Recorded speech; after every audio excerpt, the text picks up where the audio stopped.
검사기를 하신 다음에 이제 하나의 목적을 잡고 한 번 고치고 두 번 고치고 세 번 고치고 해나갑니다.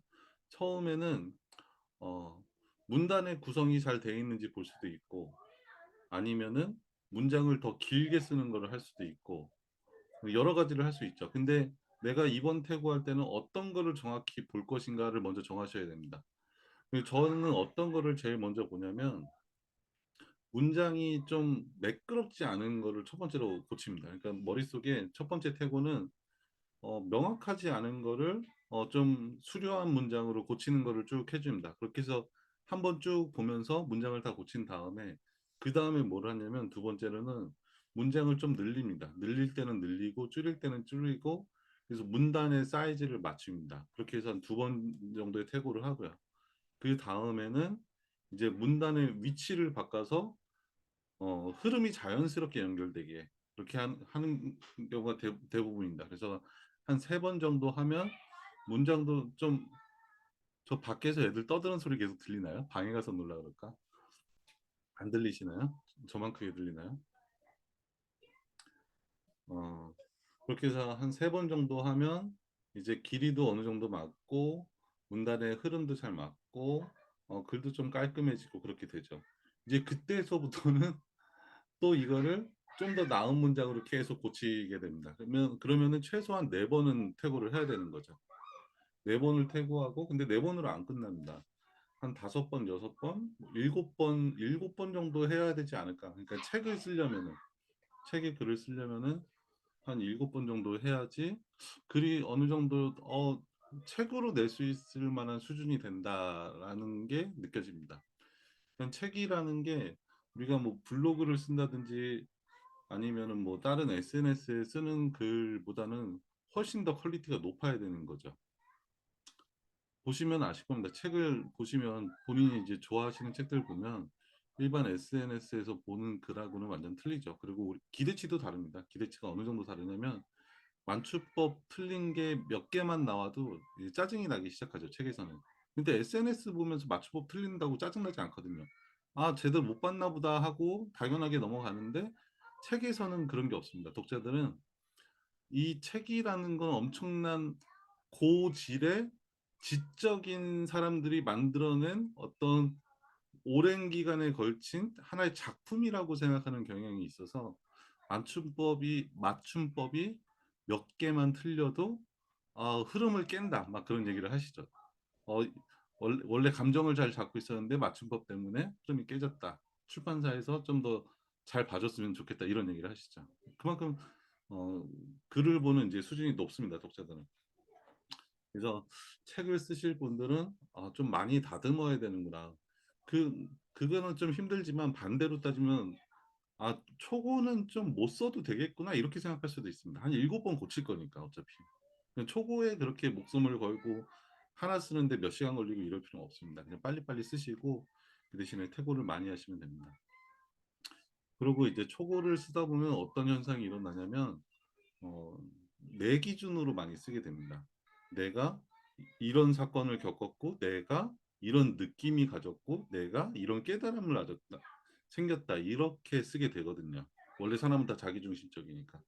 근데 이거를 퇴고를 할 때는 그래서 독자가 이 얘기를 듣고 싶을까, 안 듣고 싶을까를 생각하면서 퇴고를 해야 됩니다. 거기에 이제 글을 완전히 변형을 시키는 거죠. 그래서 글이 바뀔 수밖에 없습니다. 독자가 봤을 때 첫 시작은 어떤 거를 넣어야지 가장 효과적일까? 이런 걸 생각해야 되는 거죠. 그리고 이건 내가 깨달음이지만 독자가 이미 알고 있는 거 아닐까? 이런 거는 쓸 필요가 없는 거죠. 그리고 나는 이 얘기를 쓰고 싶지만 독자가 읽기에는 잘 안 읽힐 것 같아. 이런 생각들이 막 드는 거죠. 독자 입장에서 생각을 하면. 그럼 그런 거는 다 빼야 됩니다. 나는 넣고 싶은데, 근데 독자는 안 좋아할 것 같아. 그래도 난 넣고 싶어. 넣지 마십시오. 이게 아주 단순하게 따져서 책을 자기가 읽는 게 아니죠. 자기가 읽는 건 일기죠. 그러니까 내 책을 소비할 사람은 당연히 독자인데 내 입장에서 할 필요가 없는 거죠. 그 사람 보라고 만들어 놓은 거니까. 내 입장에서 내 거를 만들어 놨으면 그 사람한테 보여주지 말아야죠. 그 사람을 배려 안 한 건데. 그렇기 때문에 글을 수정할 때는 무조건 독자 입장에서 해야 됩니다. 너무 당연한 겁니다. 그리고 꿈을 현실로 이건 아니고 초고에 대한 얘기를 독자 얘기 나온 김에 초고 얘기를 잠깐만 드리면 저는 글 쓸 때 어떻게 쓰냐면 한 명의 독자를 머릿속에 그려놓고 합니다. 근데 될 수 있으면 가상의 인물이 아니고 내가 이름까지 알고 있는 친한 사람 이 사람이 이 글을 읽으면은 이런 느낌이겠구나 하면서 글을 쓰기 시작합니다. 퇴고할 때는 그렇진 않은데 초고를 쓸 때도 한 사람을 위해서 글을 씁니다. 그러면은 글이 어떻게 되냐면 되게 상세하게 됩니다. 왜 그러냐면 나는 알고 있다고 생각해서 안 써도 되겠다고 생각하는 게 저 사람은 알까? 그러니까 뭐 37살 김민수라는 사람이 있다 그러면 김민수라는 사람을 내가 독자로 정해놓고 썼으면은 이 사람은 모를 수도 있겠는데 이 사람은 나랑 상관없는 분야에 있는 사람이니까 그리고 내 가족사도 모르니까 그럼 이 사람한테 처음부터 끝까지 설명해 주는 글을 해야지 이 사람이 내 얘기에 공감을 하는 거죠. 그냥 글쓰기라는 거는 어떻게 보면은 말하는 거랑 상당히 비슷합니다. 그래서 글 쓸 때 가능하면 전화 통화하듯이 쓰고 친구한테 설명해 주듯이 쓰고 그렇게 쓰면은 글이 좀 더 독자에게 다가갈 수 있는 글이 되죠. 자, 재미없는 얘기는 이 정도 하고요. 보여드릴게요. 이제 태고를 하는 거를 보여드릴게요. 제가 화면 좀 바꾸겠습니다. 화면을 바꾸고, 네, 그렇죠. 이건 어, 다음 다임님 이름 밝혀도 되죠? 이렇게 부르고서 물어보면 안 되는 건가요? 잘 안 보이, 핸드폰으로 들어오신 분이 있을 것 같아서 제가 좀 크게 하고,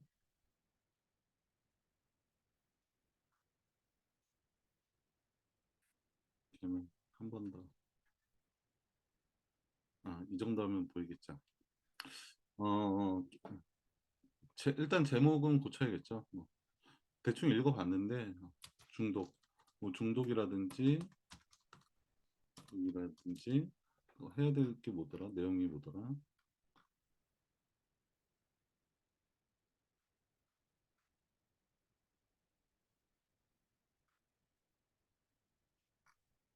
중독을 이해하자. 뭐, 대충 이런 내용입니다. 그러니까, 가주제로 해서 대충 이런 내용으로 잡고요. 부족할 때 게임 SNS, 이런 걸로 잡으면 되겠죠? 그래서 목차에 있는 내용도 계속 고쳐야 됩니다. 이 단어도 어떻게 하면 좀 더 잘 설명하고 독자가 좋아할 만한 목차가 될 건지 목차 제목도 바꿔야 되고요. 여기서부터 한번 보시죠. 사춘기 부모 코치를 하다 보면 사춘기 사춘기 이게 좀 애매합니다. 사춘기 부모라는 게 그죠? 사춘기 부모처럼 들릴 수 있죠. 사춘기 아이를 둔 부모 코치를 하다 보면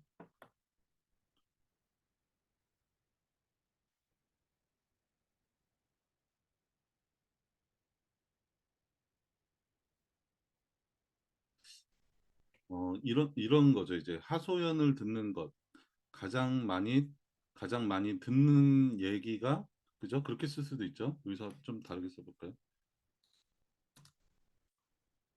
이렇게 쓸 수 있습니다. 하소연을 듣는 것이 여기는 보시면 명사형 문장입니다. 그죠? 하소연을 듣는 것이 근데 우리나라의 문법체는 원래 동사형 문법체거든요. 그러니까 것이라는 게 많이 들어가면 좀 거슬리게 됩니다. 사람이 이제 읽다 보면은. 그리고 저도 이제 습관적으로 그러는데 것이라는 거를 나도 모르게 되게 많이 쓰게 됩니다. 글을 쓰면서. 그래서 글을 퇴고하실 때는 몇 가지 이제 기준을 잡고 가셔야 되는 게 있는데 그게 우리나라의 문법적으로 보면 첫 번째로 동사형 문장으로 많이 쓰셔야 되고요. 그리고 두 번째로 우리나라는 수동태가 없습니다. 원래. 수동태? 있긴 있죠. 거의 안 씁니다. 원래 그렇게 수동태가 문법적으로 자주 쓰이던 글자가 아닙니다. 그렇기 때문에 되었다라는 거, 된 것이다. 이런 거는 대부분 고쳐주시는 것이 좀 매끄럽게 들립니다. 근데 수동태가 언제서부터 그럼 우리가 자주 쓰이게 됐냐? 그러면 이제 일제치하에서 들어오면서 일본에는 수동태를 많이 쓰기 때문에 일본의 언어 습관 때문에 많이 변형이 됐고요. 그리고 두 번째 바뀐 거는 영어 때문에 많이 바뀌었습니다. 영어에서도 주어가 행동을 하는 게 아니고 주어가 행동을 받는 것이면은 수동태를 쓰죠. 영어는 당연히. 그거에 익숙해지면서 수동태가 많이 들어오게 됐습니다. 그러니까 우리가 뭐 영어 잘하는 사람은 없잖아요, 사실. 얼마 안 되잖아요. 근데 이게 우리가 영화를 봐도 그렇고 번역된 책을 봐도 그렇고 무의식 아니 그 여러 가지 루트로 해서 영어를 많이 접하기 때문에 이게 많이 바뀌었습니다. 지금 현재에서는. 근데 되었다를 된 것이다 되었다를 뭐 하였다라고 바꿔놓고 보면은 상당히 어감이 좋습니다. 그리고 그렇게 쓰는 게 원래 맞고요. 자, 그래서 부모 코치를 하다 보면 가장 많이 듣는 얘기가 그죠? 이렇게 써도 되죠. 하소연을 듣는 것이 하소연이란 단어는 좀 어렵습니다. 그래서 어려운 단어는 될 수 있으면 쓰지 않는 게 좋습니다. 그럼 하소연을 일단 빼고 어, 듣는 얘기 거의 비슷한 단어죠. 그죠? 그러니까 하소연을 굳이 안 써도 상관이 없습니다. 듣는 얘기가 게임 듣는 듣는 것은 듣는 것은 해도 되고 듣는 얘기가는 게임하고 SNS라는 명사랑은 좀 안 어울리네요. 아무튼 둘 중에 아무거나 써도 되고요. 이런 하소연 같은 거, 그러니까 하소연이라는 것도 어쩌면 부연 설명이 될 수 있죠. 부연 설명은 될 수 있으면 빼주시면 좋습니다. 그러니까 여기도 이제 많이라는 건 이 문장상에서 뺄 수가 없는데 많이 아니면 자주 막 이런 게 남발할 수도 있습니다. 그럴 때는 대부분 부사와 형용사들을 빼주는 게 오히려 더 술술 읽힙니다. 그러니까 형용사랑 부사를 많이 쓰면 상당히 글이 멋져 보인다고 쓰는 사람 입장에서 생각을 하는데 읽는 사람 입장에서는 피곤해집니다. 그래서 형용사랑 부사는 될 수 있으면 빼세요. 빼고도 의미가 전달이 되면 빼셔도 좋습니다. 듣는 얘기가 게임과 SNS입니다. 아마 99%의 사춘기 부모님들께서 이 고민을 하지 않을까 싶을 정도로 어 근데 요 문장하고 위에 문장은 또 안 어울려요. 그죠? 보시면 가장 많이 듣는 얘기가 게임과 SNS인데 하다 보면 가장 많이 듣는 하소연, 가장 많이 듣는 것은 게임과 SNS 얘기다. 근데 아마 99%의 사춘기, 99%라는 거는 나는 거의 100%라고 확신하는데 글로써 100이라고 얘기하긴 그렇기 때문에 99%라고 쓰는 거죠. 의미 없습니다. 그죠? 이게 정설화된 것도 아니고 어, 어떻게 의미 자체가 불명확한 글이 되는 거죠. 나는 정확히 모르지만 아마 이럴 거야라는 느낌을 주기 때문에 이건 빼시는 게 낫습니다. 그리고 가장 많이 듣는 얘기가 SNS고 사춘기 부모님들께서 이 문제를 모든 그죠? 99% 모든 사람들이 이 문제를 고민할까 정도로 여기도 고민을 토로하십니다. 앞에 문장하고 이 문장하고 똑같은 문장입니다. 그죠? 내용상으로는 차이가 없습니다. 그러면은 독자 입장에서는 똑같은 내용의 문장을 짧게 한번 보고 길게 한번 보는 거죠. 그래서 이 문장은 필요가 없습니다. 저 역시도 블로그에 이것과 관련된 글을 여러 번 썼을 정도인데요. 이거는 별로 의미 없는 문장이죠. 독자 입장에서는. 블로그에 여러 번 글 쓰는 게 어떻다는 거지? 라고 독자가 생각하면 내가 많이 쓴 건데 라고밖에 할 얘기가 없습니다. 죄송합니다. 제가 대놓고서 글을 안도질해서 이건 독자 입장에서 아무런 효과가 될 수 없는 내용이죠. 아니면 이 블로그 게임과 SNS 이런 거는 될 수가 있죠. 어, 네이버에서도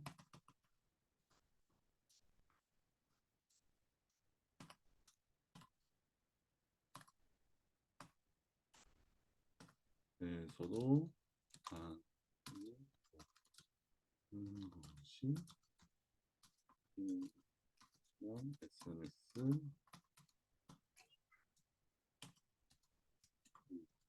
뭐 이런 내용은 아예 다른 내용이기 때문에 할 수 있는 거죠. 근거로서 얘기할 수 있는 거죠. 그냥 이런 건 들어가도 되는데 제가 이런 거에 관련된 글을 많이 써요. 아니면 제가 이렇게 써도 돼요. 제가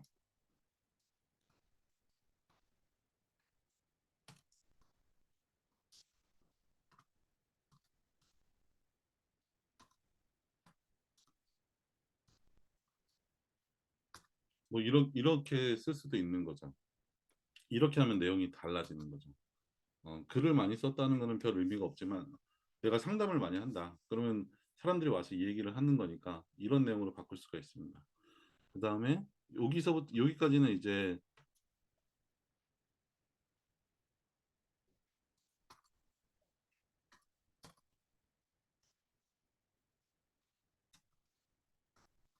이런 부모의 게임과 SNS 고민에 대한 얘기죠. 다음 단락에서 이제 얘기가 바뀝니다. 사실 게임 SNS는 심리적으로 기술적으로 오래오래는 빼야죠. 유저들이 오래 유저들이 오랫동안 그죠? 오랫동안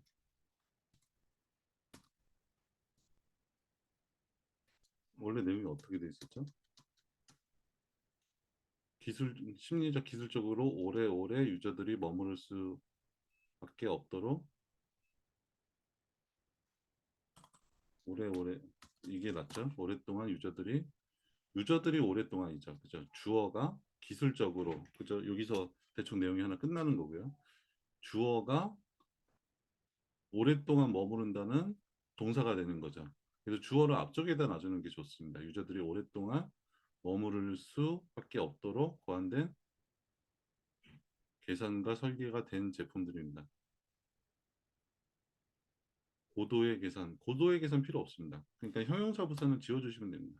없도록 계산과 설계된, 그죠? 똑같은 얘기죠. 설계된 제품들입니다. 그리고 계산보다는 그냥 설계만 했다 그러면 되는 거죠. 그리고 제품들보다는 뭐 제품마다는 다른 단어가 좀 더 어울리지 않을까 생각됩니다. 이거는 제가 어떤 단어를 써야 될지 모르겠는데 게임과 SNS를 제품이라고 얘기하기는 좀 어감이 좀 애매합니다. 물론 제품이 맞지만 일반적인 제품 같은 경우는 유형화된 상품을 가지고 제품이라고 하는데 제품보다는 다른 단어가 있으면은 그걸로 대환해 줬으면 좋을 것 같습니다. 그리고 그리고 이 그들은인데 그들은이라는 거는 앞에서 어떤 설명이 한번 나왔을 때 다시 반복할 때 쓰는 단어죠. 근데 이 그들이라는 거에 대해서 정확히 앞에 대한 설명이 없습니다. 물론 의미상으로는 이 설계를 한 사람들을 얘기하겠지만 한번 읽어보시죠. 그들은 유저들이 오래 머물고 많은 페이지를 봐야 돈을 법니다. 그죠? 이 설계를 한 사람들에 대한 얘기지만 이 앞에서는 설계한 사람에 대한 얘기는 없습니다. 설계가 된 제품이라는 얘기만 있죠. 그렇기 때문에 그들이라고 쓰면 이 독자 입장에서는 그들이 누구지? 근데 앞에 찾아봤는데 그들이 없어요. 그러면 글을 한 번 더 읽어야 되죠. 이럴 때는 차라리 이렇게 아예 지칭을 해주는 것이 좋습니다. 그리고 앞쪽에 게임 설계자라는 얘기가 들어가 있더라도 뒤에다가 한 번 써주는 것도 좋습니다. 왜 그러냐면 이 다라는 그 마침표가 끝나는 순간에 앞에 문장을 잊어버립니다. 우리가. 그러니까 앞에다가 게임 설계자들은 이러이러하다. 그러고 나서 다시 그들은 하면 그 잠깐의 순간에 사람들은 앞에 뭐였더라? 그들이 누구였더라? 다시 한 번을 앞으로 돌아가게 됩니다. 우리가 책을 읽다 보면 이상하게 앞으로 돌아가게 되는 책이 있어요. 그거는 앞에 문장하고 뒤에 문장하고 너무 단락시켜놔서 앞에 문장을 기억해야지 다음 문장을 이해할 수 있게끔 만든 책들이 그렇게 됩니다. 근데 오히려 만약에 여기서 뭐 여기쯤에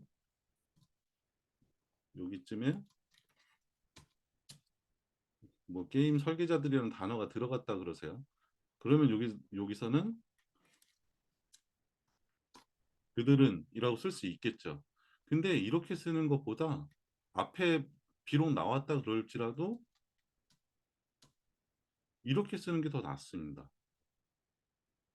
그죠? 이렇게 써도 설계자들입니다라고 끝났지만 그래서 나는 그들이라고 썼다고 생각하지만 독자 입장에서는 그들이라는 것보다 게임 설계자들 여기 나왔는데 이런 생각 안 합니다. 그냥 게임 설계자들이구나. 여기서부터 보통 이제 보통 이해를 합니다. 물론 이제 문해력이 좋고 이해력이 좋은 사람들은 여기다가 그들은이라고 써주는 게 더 낫지 않나?라고 생각하지만 생각이 들겠지만 책을 읽는 거의 대부분의 독자들은 그렇게 이해력과 문해력이 높지 않기 때문에 일반인들은 앞에 나온 거라도 다시 써주는 게 오히려 좋을 때가 많이 있습니다. 그렇게 해주시면 될 것 같고요.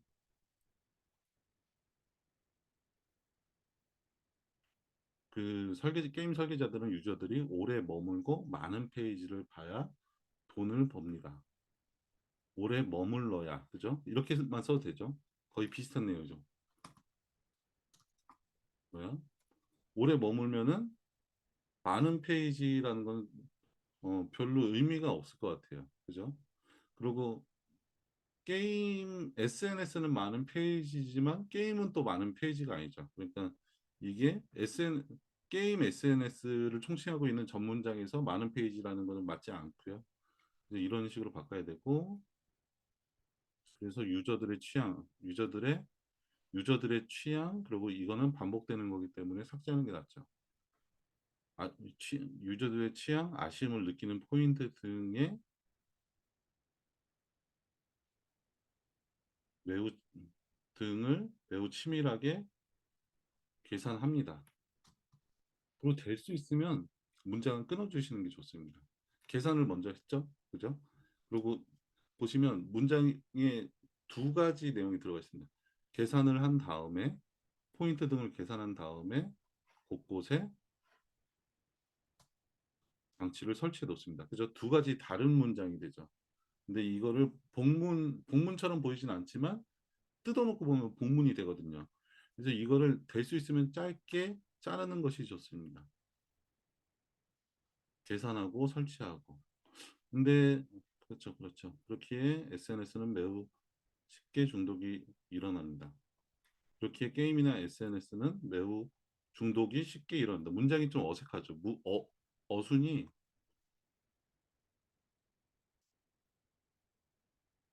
그래서 그렇기에보다는 그래서가 좀 더 문어체적이죠. 그래서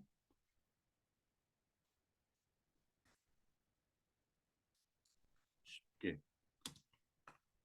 중독을 일으킵니다. 이것도 수동태긴 한데, 그죠? 이 문장이 좀 더 자연스럽죠. 아까 문장보다. 여기가 이제 주어가 되는 거고요. 쉽게 목적어가 되는 거고, 동사가 되는 거죠. 그죠? 주어, 목적어, 동사. 이 어순으로 하는 게 가장 자연스럽습니다. 그런데 이 중독은 누구에나 일어나는 것은 아니죠. 이 문장은 앞에 내용하고 좀 반대되는 내용이죠. 그러면 이렇게 앞에서는 너무나 설계를 잘 해놔가지고 쉽게 중독을 일으킨다고 했는데 여기서는 누구에게나 일어나는 일은 아니죠. 라고 얘기를 하면 쉽게 일으키지만 누구에게나 하지 않는 자기의 주장에 대해서 오히려 반박하는 글이 될 수가 있습니다. 그렇기 때문에 이 문장은 어울리지가 않죠. 이 내용은. 여기서는 여기서는 중독을 쉽게 일으키는 내용만 쭉 적으신 다음에 그러나 이거는 아예 다른 내용을 또 갖고 가는 게 낫죠.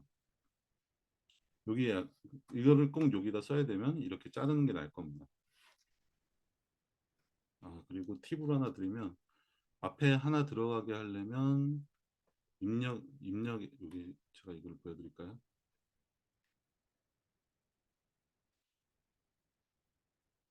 전체를 이렇게 컨트롤 A에서 전체를 잡으신 다음에요. 문단 보기 서식의 문단 모양에서 들여쓰기에서 이거를 한 5 정도 해주시면 첫 문장이 자동으로 들어갑니다. 아셨죠? 서식의 문단 모양에서 안으로 집어넣으면 됩니다. 그러면 이게 여기 5에서 이만큼 들어간 거고요. 만약에 이거를 7 이렇게 하면 더 안쪽으로 들어갑니다. 그죠? 이렇게 해서 설정을 미리 해주시면 좋습니다. 그 다음에 이제 그 다음 문단으로 가면 이거는 이제 쉽게 중독을 일으킨다. 그죠?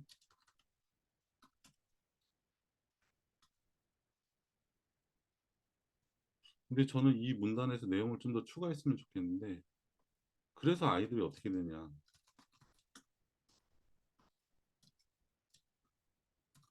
그냥 중독을 쉽게 일으킨다는 얘기보다 사례를 들어주는 게 좋아요. 그러니까 사례를 들어주면 설명을 짧게 해도 되거든요. 근데 사례를 안 들어주면 설명을 길게 해야 됩니다. 이해를 못 하니까. 어떤 얘기를 하냐면, 음,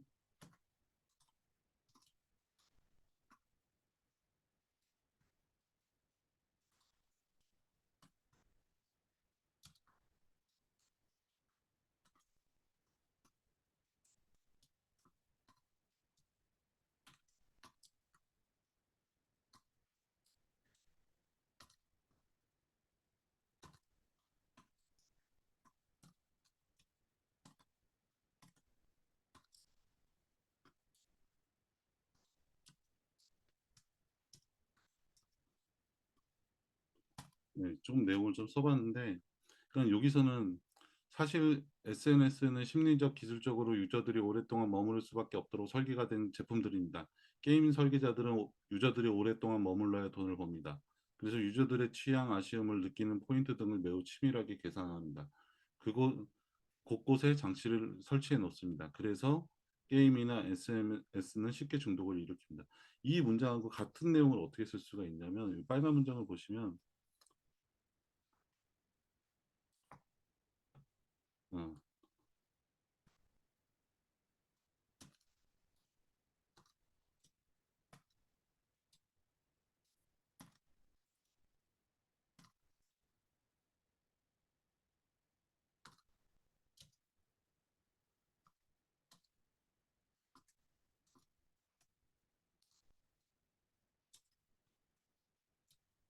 자, 아이가 잠을 잔다고 문을 닫고 들어갔지만 불빛이 새어나올 때가 있습니다. 아이들이 밤새 몰래 게임을 하고 눈이 충혈된 것을 본 적이 있지 않으신가요? 어, 인가요? 이것은 게임 설계자들이 중독이 되도록 계산과 설계를 철저히 했기 때문입니다. 부사는 나중에 뺄 겁니다. 철저히 또 빼야 되는데. 아무튼 뭐 이렇게 하면 이거는 기, 논리적으로 얘기하는 게 되는 거죠. 근데 이거를 이렇게 경험이나 사례를 들어서 얘기하면 아주 쉽게 다가갈 수 있는 거예요.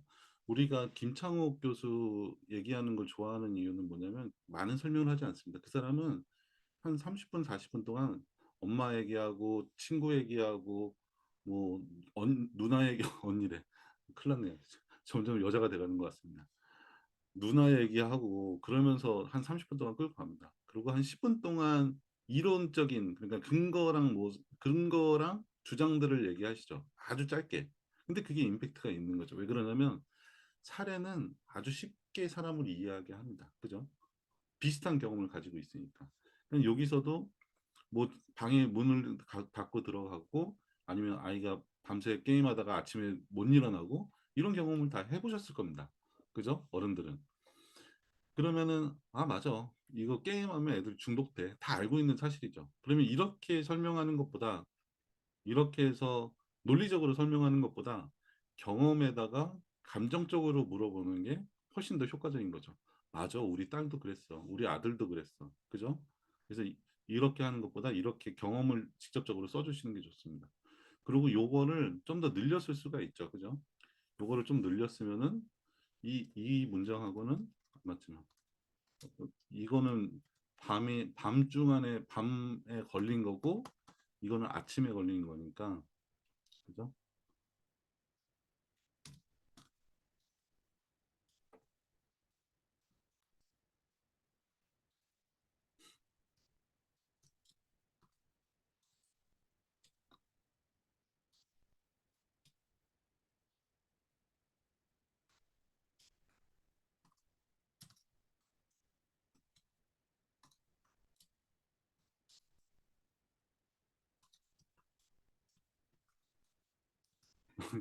이런 경우 이런 걸 좀 재밌게 좀 더 길게 써주시면 그러고 여기다가 뭐 음,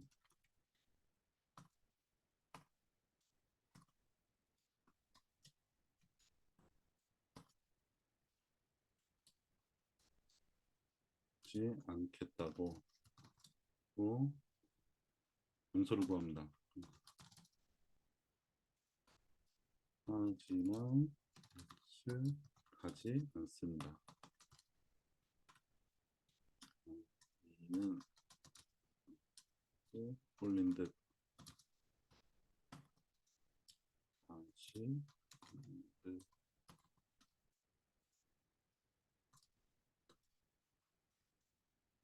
그죠?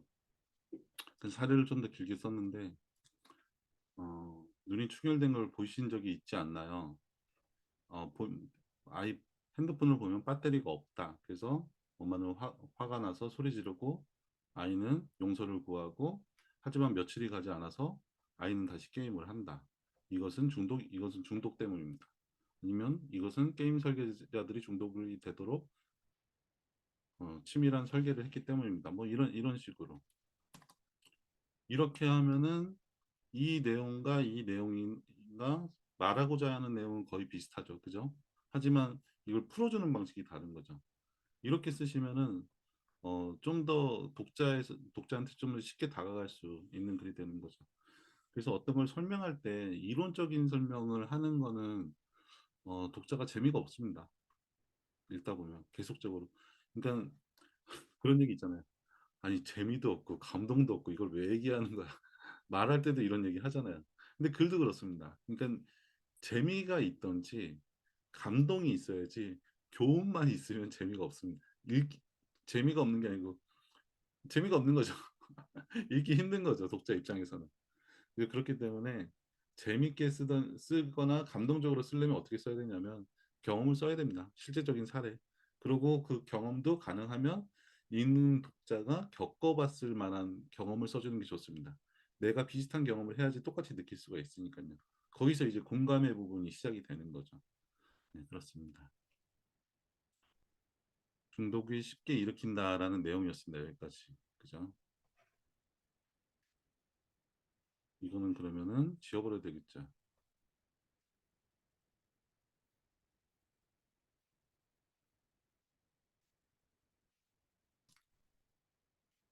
그런데 이 중독이 누구에게나 이렇게 일어나는 것은 아니죠. 이 얘기보다는 무슨 얘기인지는 알겠는데, 이렇게 제가 너무 많이 바꾸죠. 제가 태고를 하면 이렇게 될 수밖에 없습니다.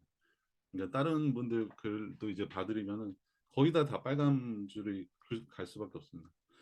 어, 중독, 강도가 차이가 난다는 거죠. 강도는 각 개인의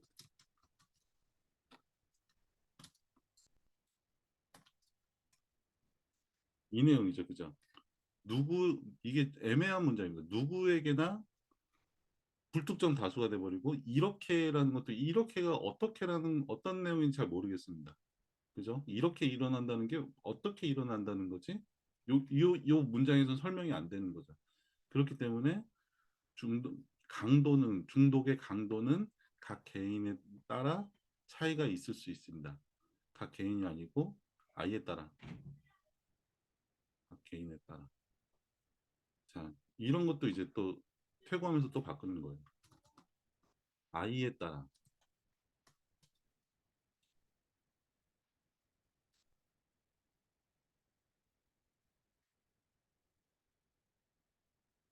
그죠? 각 개인에 따라는 되게 딱딱하죠. 근데 아이에 따라라고 하면 되게 따뜻하죠. 그죠? 그래서 이런 식으로 고치는 게 좋고요. 그래서 똑같은 게임이어도 어떤 아이는 그죠? 어떤 아이는 그죠? 강도가 다르다는 거니까 엄청나게 중독돼요. 엄청나게라는 단어가 맞춤법 검사를 하면 꼭 다른 걸로 바꾸라고 나오더라고요. 아무튼 이거는 좀 한번 생각을 해보면 좋은 단어고요. 엄청나게라는 게 표준어가 아닌가? 아무튼 그런 것 같습니다. 그래서 엄청나게를 잘 안 쓰게 됩니다. 똑같은 게임이어도 어떤 아이는 중독돼서 이걸 빼도 상관없겠네요. 그죠? 중독돼서 이 돼요. 되어가 낫겠죠? 중독돼서보다 중독이 되어 일상생활에 문제가 생기지만 어떤 아이는 멀쩡하게 잘 지냅니다. 그 차이가 도대체 왜 일어나는 차이 저 같으면은 뭐 꼭 안 묻혀도 되는데 차이의 이유는 무엇일까요?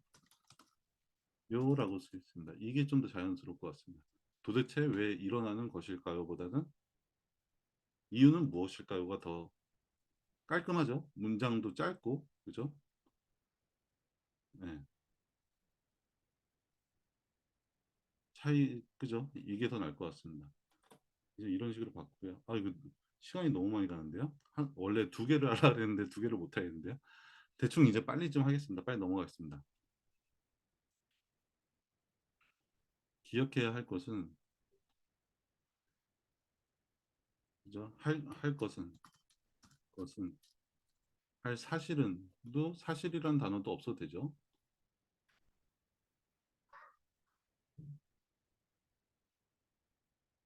사람에게 고통을 피하는 것은 쾌락입니다. 근데 여기 보시면 이 주제가 뭐였냐면 강도의 차이가 있을 수 있다라고 했는데 이거랑 이 문장과는 어울리지가 않아요. 그 차이는 차이는 어디서 무엇일 차이의 이유는 무엇일까요? 이것도 좀 이상하네요. 차이의 이유는 무엇일까요? 그랬는데 고통을 피하는 것은 쾌락입니다. 이 말하고 답이 아니죠? 이 질문에 대한 이건 좀 바꿔야 될 것 같습니다. 좀 읽어보면 즉 그리고 이거 마침표 아니죠? 이거 쉼표죠. 아이들에게서 일상생활에서 오는 고통을 피할 수 있는 시간이 있다면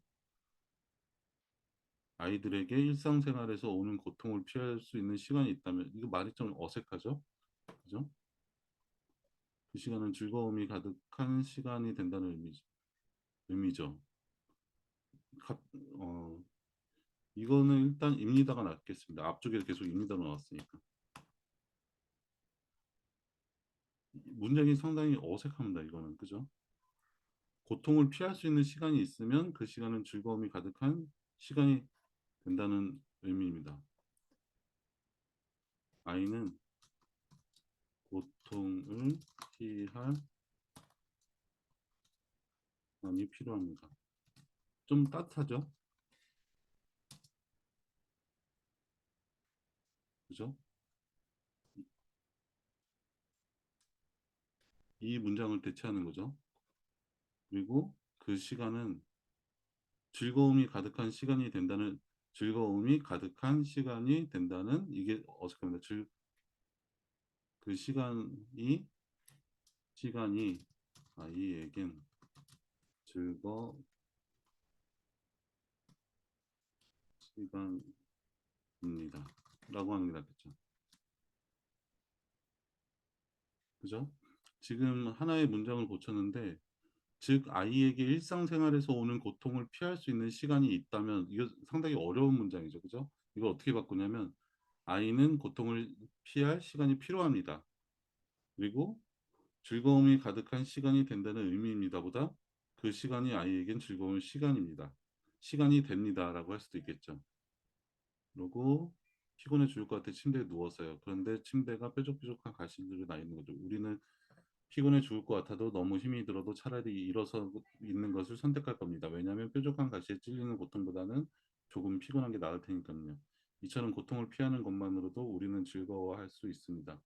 아이들의 삶이 고통이 가득하냐면 고통을 잊기 위해서 게임에 더 깊이 빠질 수 없습니다. 어? 아이들이 고통이 가득하다면 고통을 잊기 위해서 게임에 더 깊이 빠질 수밖에 없습니다. 네, 그렇죠. 요 다음에는 상당히 좋은 것 같아요. 그러니까 예를 들어서 여기까지는 이제 뾰족한 침대에 누웠다고 생각해 봐라. 그러니까 이것보다는 서 있는 게 낫다. 아이들도 그렇다라고 했죠. 그러니까 이런 예시들을 드는 건 상당히 좋습니다. 그죠? 이거는 상당히 마음에 들고요. 마음에 들고요. 여기까지는 상당히 괜찮은 것 같습니다. 근데 이게 각 개인에 따라 강도의 차이가 있다라는 거하고는 완전히 다른 내용이죠. 그러니까 이거에 대한 답은 될 수 없습니다. 그러니까 요 문단하고 이 문단하고 매칭이 안 되는 거죠.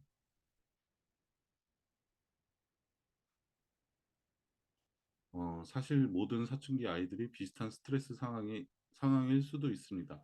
이런 상황일 수도 있습니다라는 거는 작가로서 불명확한 거죠. 그런지 아닌지 나도 정확히 모르겠다. 그럴 수도 있을지도 몰라라고 얘기하는 건데, 이렇게 하는 거 작가라면은, 그리고 책을 쓰는 사람이라면 그냥 단정을 주셔야 됩니다. 상황입니다.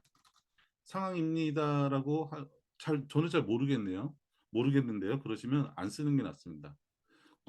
저는 그거 김치찌개를 먹고 싶은 것 같습니다. 이건 사실 말이 안 되는 거죠. 그죠? 내가 김치찌개를 먹고 싶은 건지, 김치찌개 먹고 싶은 것 같은 건지, 이렇게 말하는 게 말이 안 되는 거죠. 그런 것처럼 책에서도 내가 확실한 상황으로 단정을 짓는 게 좋습니다. 저는 기분이 나쁜 것 같았습니다. 이렇게 쓰시지 말고, 저는 당시에 기분이 나빴습니다. 그렇게 써야 됩니다. 그러나 똑같은 양의 밥을 먹은 어떤 사람은 충분한 끼니가 될 수도 있고, 어떤 사람과는 기별을 또 안 가는 것 한다고 여길 수 있습니다. 마찬가지입니다. 그죠? 이런 사례들 좋습니다. 아이의 유년 시절, 여기에 이게 요 위에 들어갔어야 되네요. 이 질문에 대한 답은 이 아래 문단이었네요. 그리고 기질, 그렇죠. 아이의 기질과 성격에 따라 성격의 달라. 이거는 잘못된 거죠. 이거는 성격에 따라 이렇게 써야 되는 거죠. 그리고 아이가 그간에 겪어온 그리고 아이가 이것보다 성격에 따라 뭐 달라집니다라고 아예 다자로 끝나는 게 낫고요. 아니면 한번 읽어보죠. 그리고 아이가 그간 겪어온 삶의 이거를 아예 없애면 되겠네요. 어? 성격 성격 또는 아니 이거를 아예 바꿔버리죠. 이거를 그냥 간단하게 성격이나 경험에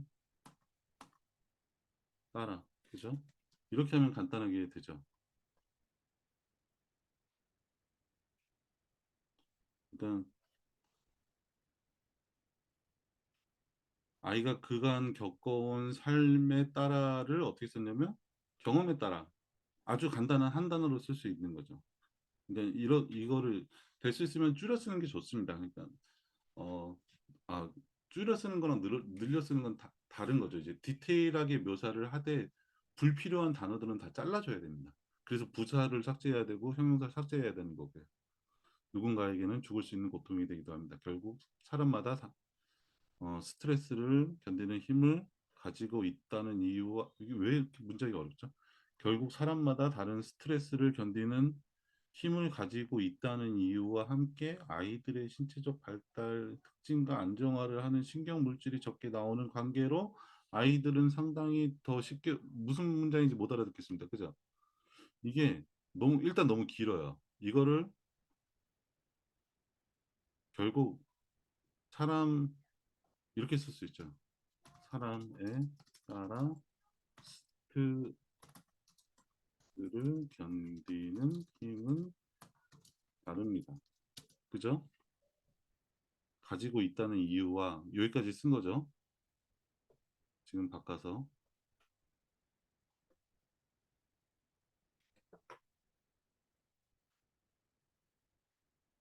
그다음에 함께 사춘기 신체적 발달 특징과 안정화를 하는 신경 물질이 적게 나오는 관계로 아이들은 당연히 더 쉽게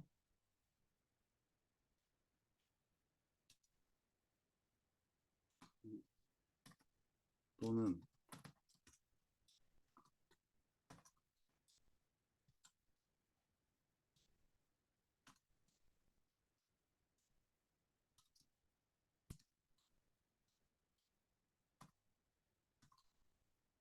달라집니다. 그죠? 이렇게 쓸 수 있고요. 그리고 따라 더 쉽게 우울감을 느끼는 아이들이 있습니다. 이렇게 쓰면 끝나는 거겠죠, 그죠? 근데 우울감이라 욕구까지는 따라 위 앞쪽에서 이제 고통이 나왔으니까 고통을 느끼는 양이 달라집니다. 우울증은 여기서 나올 필요가 없겠네요. 이렇게 쓰면은 더 깔끔하게 끝날 것 같습니다. 요 문장을 가지고서 이렇게 두 개로 나눠 쓴 거죠. 보시면 사람에 따라 스트레스를 견디는 힘은 다릅니다. 또는 신체적 발달 정도, 호르몬 정도에 따라 고통을 느끼는 양이 다릅니다. 아주 평이한 문장이 됐죠. 쉬운 문장이 됐죠. 이렇게 쓰시면 될 것 같습니다. 그리고 이제 거의 다 됐죠.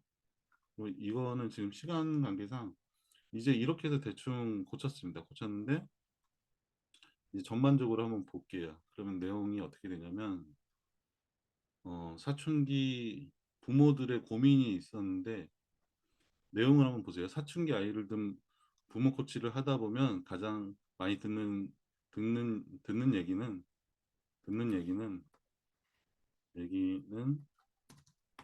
게임과 SNS입니다. 그죠? 말할 때 자연스럽게 되죠.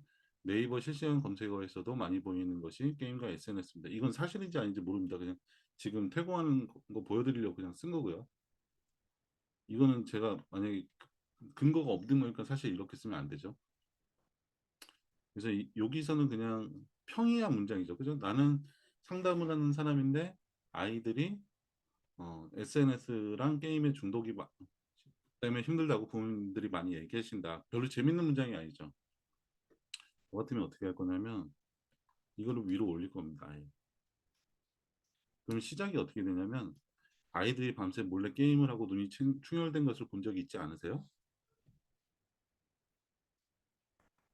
이런 문장으로 시작이 되는 거죠. 그러니까 보시면 아까 전에 시작은 사춘기 아이를 둔 부모님들을 코치하다 보면 여기서는 어떤 재미를 느낄 수가 없죠. 근데 이거를 문단을 아예 통째로 바꿔버리면 아이들이 밤새 몰래 게임을 하고 눈이 충혈된 것을 본 적 있지 않으세요? 그때는 화가 나지 않으세요? 이런 얘기가 하면 이 밑에 있는 문장보다 훨씬 어, 재미있는 문장이 되죠. 그래서 이 문단을 이렇게 좀 잘 나눠 놓으시면은 문단을 옮길 때 통째로 들어서 이렇게 한 번에 옮기시면 됩니다. 근데 문단을 안 나눠 놓으시고 만약에 여기서 쭉 이어서 쓴다. 여기서 계속 이어서 쓴다. 이렇게 쓸 수도 있으세요. 그죠? 계속 이어서 쓰고 문단이 어디서 끊긴지도 모르겠다. 그러면은 나중에 이렇게 들어서 옮길 수가 없습니다. 그래서 저는 가능하면 문단을 한 번씩 중간에 쓰다가 내용이 좀 바뀐다 그러면 한 번씩 나누라고 얘기를 드리는 거고요. 그리고 집에 갖고 계신 책을 보시면은 거의 한 페이지에 한두 번 정도는 문단이 바뀌거나 줄이 바뀌는 걸 보실 수가 있습니다. 근데 글을 쓰실 때는 중간중간에 한 번씩 끊어 주셔야 됩니다. 이게 지금 다섯 줄, 하나, 둘, 셋, 넷, 다섯 줄인데 한 일곱 줄, 여덟 줄 이상 되면 한 번은 끊어줘야 됩니다. 일곱 줄, 여덟 줄 되면은 한 페이지, 종이책 한 페이지 정도가 되거든요. 그러니까 한 그 일곱, 여덟 줄 되기 전에 한 번은 끊어준다는 생각 갖고 쓰시고 그래야지 읽는 사람도 편하고 나중에 문단을 이렇게 위치를 바꾸기도 편합니다. 그래서 얘기를 했고요. 그리고 여기서는 게임인데 이거에 대한 내용을 좀 길게 쓰셨으면 좋겠습니다. 한 요만큼 더 썼으면 좋겠습니다. 내용이 너무 짧아가지고 주장에 대한 근거를 거의 볼 수가 없습니다. 왜 그러냐면 밑에서는 또 강도에 대한 얘기가 나오는데 여기서는 게임하고 SNS에 대한 얘기를 좀 더 쓰시면 좋을 것 같습니다. 추가를 좀 하시면 좋겠고요. 그리고 가능하면은 또 사례를 듣는 게 좋겠죠. 가능하면 사례를. 앞에 이미 주장이 나왔으니까. 그죠? 많이 듣는 거에 대한 사례. 그러니까 제가 며칠 전에 상담을 했는데 그 엄마는 뭐 이런 얘기를 사례로 들 수가 있겠죠.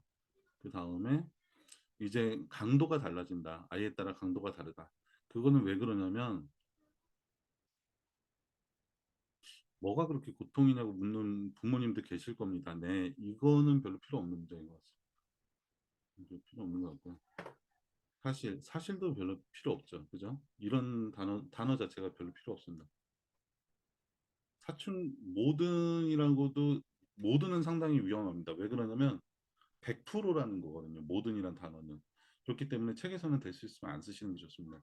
우리가 모두한테 적용되는 이론이라든지 어떤 뭐 그런 게 거의 없죠. 사실 모두한테 적용이 안 되죠. 우린 또라이도 있을 수가 있는 거고 우울증 환자가 있을 수 있는 거고 너무 폭이 다양하기 때문에 모든이란 단어는 상당히 위험합니다. 그냥 대부분의 아니면 그냥 사춘기 아이들이 비슷한 스트레스 상황입니다. 그죠? 이거 없어도 그냥 말이 되죠? 이것도 어차피 형용사니까 그죠? 형용사니까 사춘기 아이들은 비슷한 상황, 비슷한 스트레스 상황에 아이들은 비슷한 스트레스 상황에 놓입니다.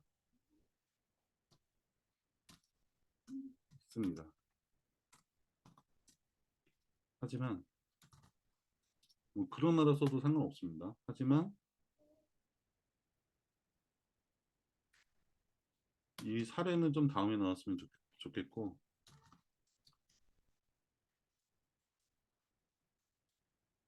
이게 위에 있었죠.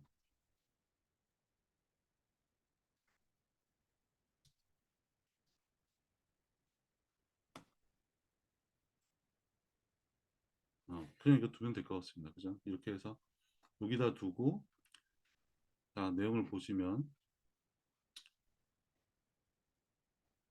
중독하는 사례를 먼저 보여주면서 환기를 끄는 거죠. 이 그래야만 몰입이 되시라고 이렇게 해주신 다음에 그러면 이 주제는 아이들 중독 사례 그죠? 중독 사례입니다. 그리고 이 문단의 주제는 부모가 게임과 SNS 고민이 있다. 근데 이 내용을 쓰는 것보다 이 중독의 사례를 썼으면 중독이죠. 중독이 아니고 저 중독 난다는데 중독의 사례를 썼으면은 이거 심각한 문제다. 저는 그 얘기를 쓰고 싶어요. 차라리. 예?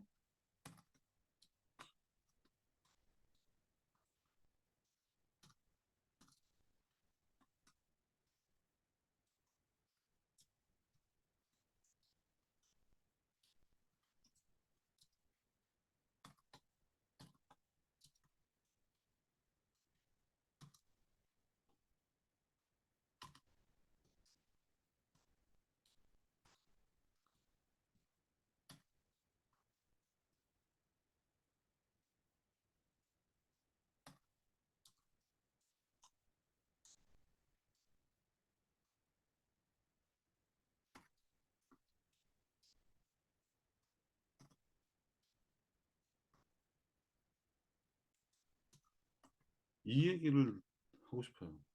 그죠?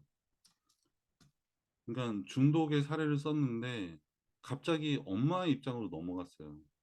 이 내용에서. 근데 제가 만약에 글을 썼으면 엄마가 중요한 건 아니야. 우리는 아이들이 중요한 거야. 아이들이 이게 왜 문제냐면 뭐 성인이 돼서 어떻게 되거나 아니면 지금 뭐 공부를 못 한다거나 뭐 그런 걸 사고를 칠 수 있다거나 이런 얘기가 아이들 입장에서도 중요하다고 생각하거든요. 중독에 대해서는. 그렇기 때문에 이 엄마에 대한 얘기는 별 의미가 없는 게 아니죠. 이것보다는 중독으로 인해서 발생하는 문제점에 대해서 써주는 게 더 좋지 않을까 하는 생각을 합니다. 제가 중독의 위험성을 이야기하고 싶은 게 아닌데. 아, 제 생각이에요. 제가 글을 쓴다면 그렇게 하겠다는 거죠. 자, 다음 내용을 한번 보시죠. 중독의 강도는 차이가 있을 수 있습니다. 그래서 거기에 대한 이제 사례를 보여줬고요. 중독 사례, 강도 차이 사례, 그죠? 이 문단은 이제 그런 거죠. 기억해야 할 사실은 할 것은 고통을 피하라는 쾌락입니다. 그렇죠, 그렇죠, 그렇죠. 근데 이 앞에 강도의 차이가 있다라는 것보다 이거를 차라리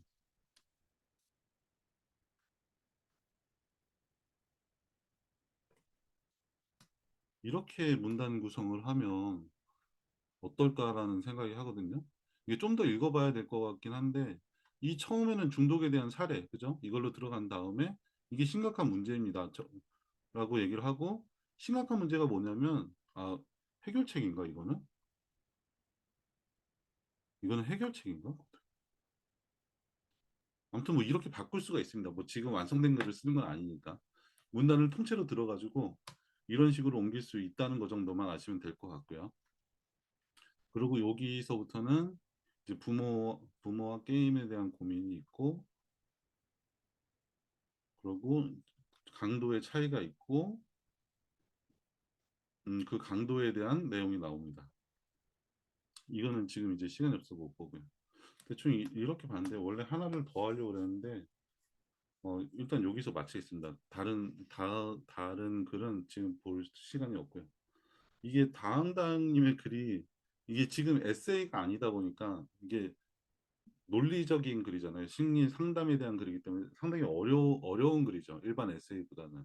근데 지금 오늘 제가 얘기 드린 거를 에세이에다가 하면 이것보다 좀 더 쉽게 이해할 수 있을 거예요. 에세이라는 거는 보통 자신의 경험이 한 70%, 80%가 들어가죠. 그죠?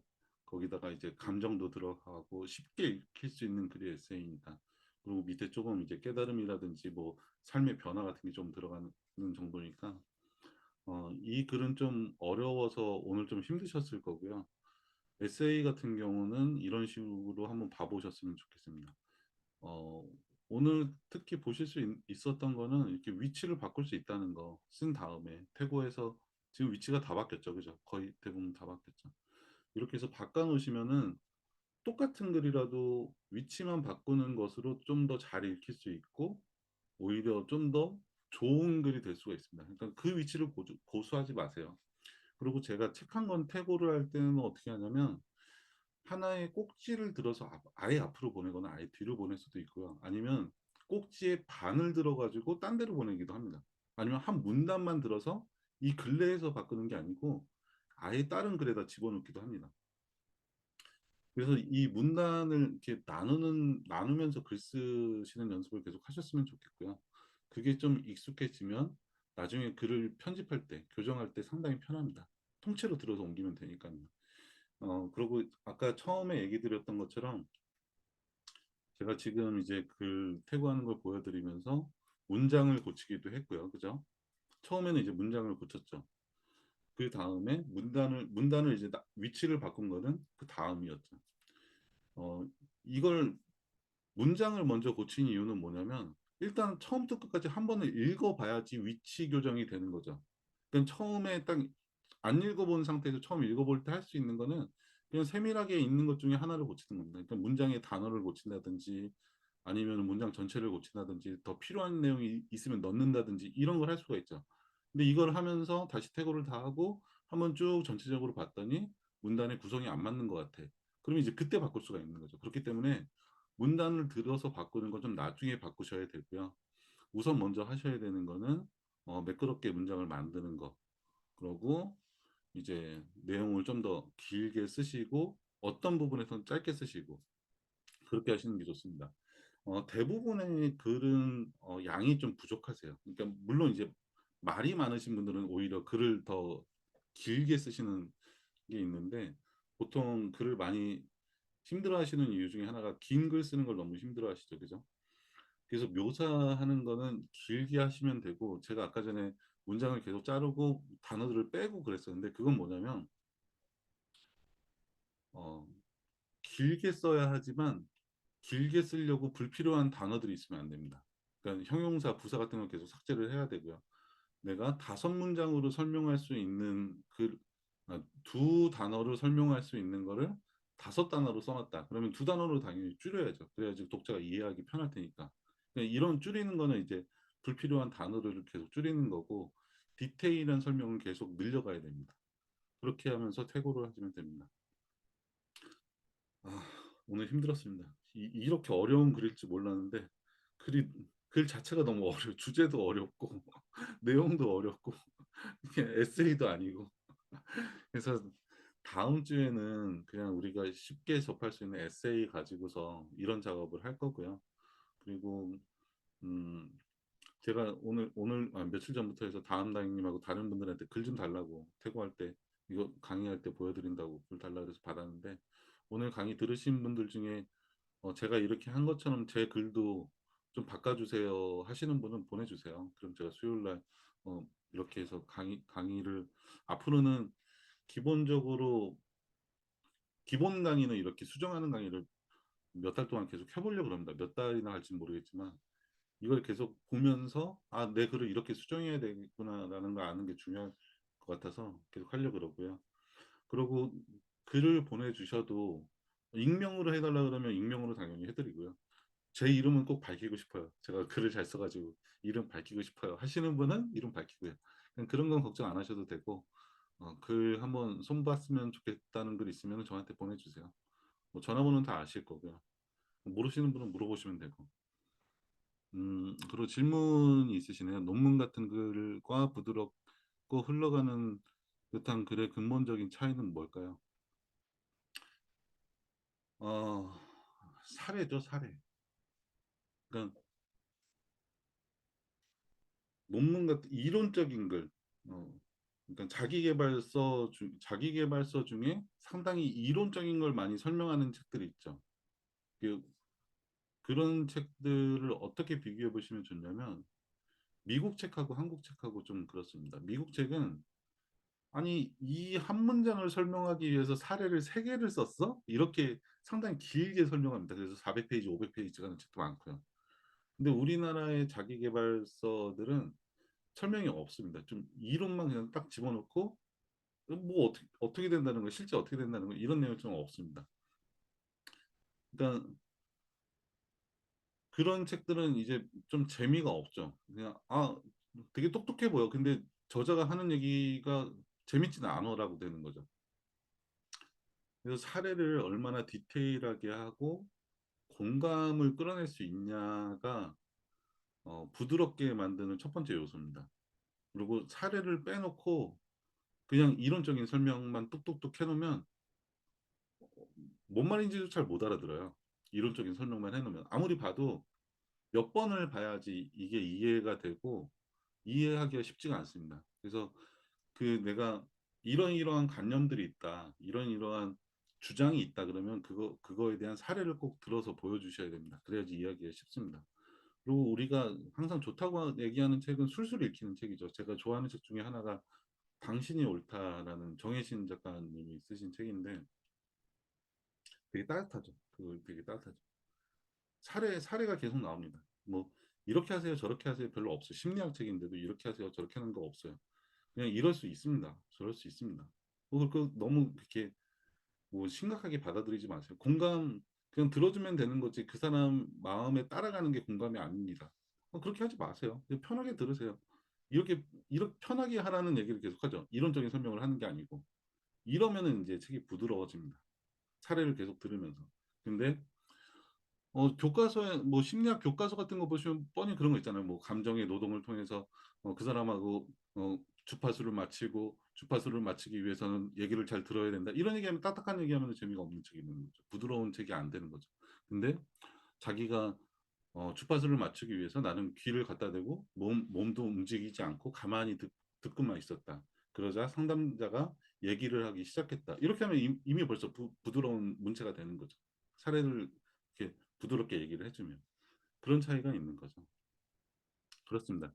그래서 아무리 자기계발서라 그러고 이론서라 그래도 기술서를 제외하면 부드럽게 쓸 수가 있습니다. 제가 지금 갖고 있는 책 중에 하나가 퓰리처상 받은 글쓰기인가 그런 책이 있습니다. 퓰리처 그 책은 어떤 책이냐면 기자들이 보라고 얘기를 해놓은 책인데 기자가 글을 쓸 때도 신문 같은 이나 잡지 같은 데 글을 쓸 때도 사례를 많이 들어서 이야기로 스토리가 있는 걸로 기사를 써라. 그래야지 사람들이 더 좋아한다. 그걸 사례로서 계속 들려줘요. 그리고 그 상당히 많은 내용들이 들어가 있습니다.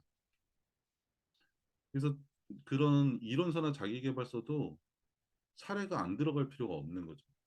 그리고 신문에 쓰는 기사들도 이야기 스타일을 쓸 수 있습니다. 그러면 사람들이 훨씬 많이 어, 거기에 공감을 할 수 있고요. 그래서 이야기를 얼마나 잘하냐라는 게 가장 중요한 문제일 겁니다. 질문에 대해서 저한테만 보내주셔가지고 다른 분들은 못 보셨겠네요. 개인적으로 보내주셨네요. D, 여기 줌도 DM이라고 써있군요. 저 요즘에 인스타 DM 그것 때문에 요즘에 인스타 공부 좀 하느라. 아무튼 그렇습니다. 자, 오늘 강의는 여기까지 하고요. 일단 공유는 중지하겠습니다. 녹화도